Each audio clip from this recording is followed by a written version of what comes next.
سچ کڑوا نہیں ہوتا، بلکہ جو کڑوی چیز ہوتی ہے نا، وہ ہمارا انداز ہوتا ہے کہ جس انداز سے ہم سچ بول رہے ہوتے ہیں۔ وہ ہماری گفتگو ہوتی ہے کہ جس انداز سے ہم گفتگو کر رہے ہوتے ہیں۔ وہ ہمارا لہجہ ہوتا ہے کہ جس لہجے کے اندر ہم سچائی بیاں کر رہے ہوتے ہیں۔ سچ کبھی بھی کڑوا نہیں ہوتا، بلکہ اگر یہی سچ تہذیب کے دائرے کے اندر رہ کر کہا جائے نا، تو دوسرا بندہ آپ سے دور ہونے کی بجائے آپ کے قریب آئے گا۔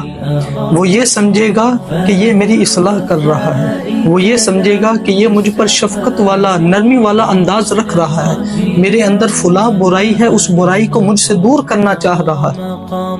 ہاں، سچ کڑوا نہیں ہوتا، بلکہ ہمارا بولنے کا انداز، ہماری گفتگو، ہماری زبان، ہمارے چہرے کا ایکشن، یہ کڑوا ہوتا ہے۔